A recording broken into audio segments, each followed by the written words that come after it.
তাওহীদ media, বিশুদ্ধ ইসলামের পথে। ফরজ গোসলের নিয়ম কি?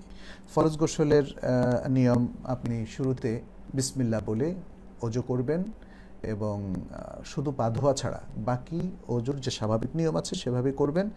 এরপরে মাথার উপর দিয়ে পানি ঢেলে পুরো শরীরে পানি প্রবাহিত করবেন এবং পরিশেষে আবার পাটা ধুয়ে নেবেন। হয়তো এর মধ্যে আপনার পা ধোয়া হয়ে গেছে, যদি সেটার উপরে ইক্তেফা করেন তাহলে আপনার গোসল শুদ্ধ। তবে রাসূল সাল্লাল্লাহু আলাইহি ওয়াসাল্লাম যেহেতু আবার স্পেশালি পা ধুতেন, এতেও তো বোঝা যায় যে তিনি যদি অল্প পানি ঢেলে গোসলও করেন পায়ের উপরও তো সেটা পড়ে, কিন্তু তারপরেও তিনি আবার স্পেশালি পা ধুতেন। অর্থাৎ তিনি তার ফরজ গোসলের পন্থাটাকে এভাবে সাজিয়েছেন: ওযু, পা ধোয়া ছাড়া বাকি কাজ, হ্যাঁ, তারপরে সারা শরীরে পানি প্রবাহিত করা এবং তারপরে পা ধোয়া, ব্যাস আপনার গোসল শেষ।